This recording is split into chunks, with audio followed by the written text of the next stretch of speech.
So nalaman na natin na ang Diyos mismo ay nagpapakilala sa kanyang sarili na siya ay si Jehovah. Jehovah ang tunay na Diyos. So maniwala tayo, siya mismo nagpapakilala niya. So bakit mahalaga yung malaman ang pangalan ng Diyos?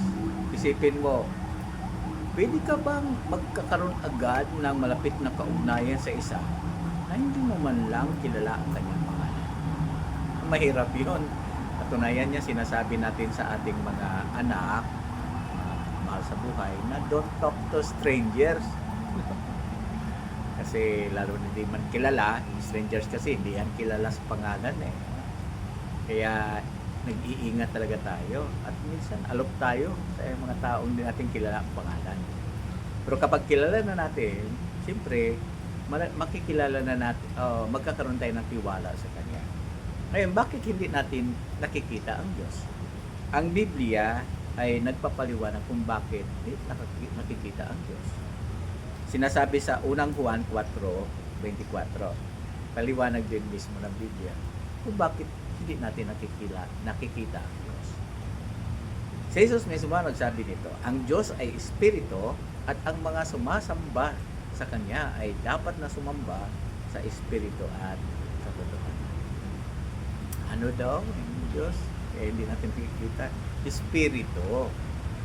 So meron kasi ang iba nag-iisip, pag ako ay to say is to believe. Pag nakita ko ang Diyos, maniwala akong may Diyos.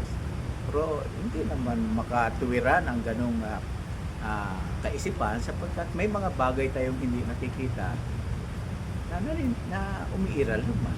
Halimbawa, yung hangin.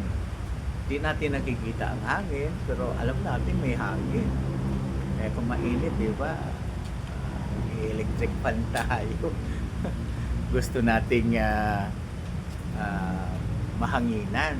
O nare-refreskuhan tayo kapag ang electric fan ay gumana. Naramdaman natin na may hangin. So, ganoon din ang Diyos. Hindi siya nakikita, pero nariyan siya. So, kaya ang Diyos ay Espiritu. Hindi siya nakikita. Okay, so yan ang ating tatalakayin. Yamang ang Diyos ay hindi nakikita, pero nakakatuwa.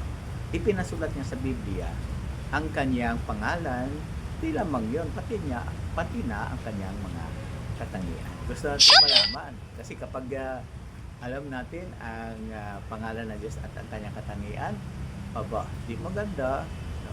Mapapalapit tayo sa Kanya.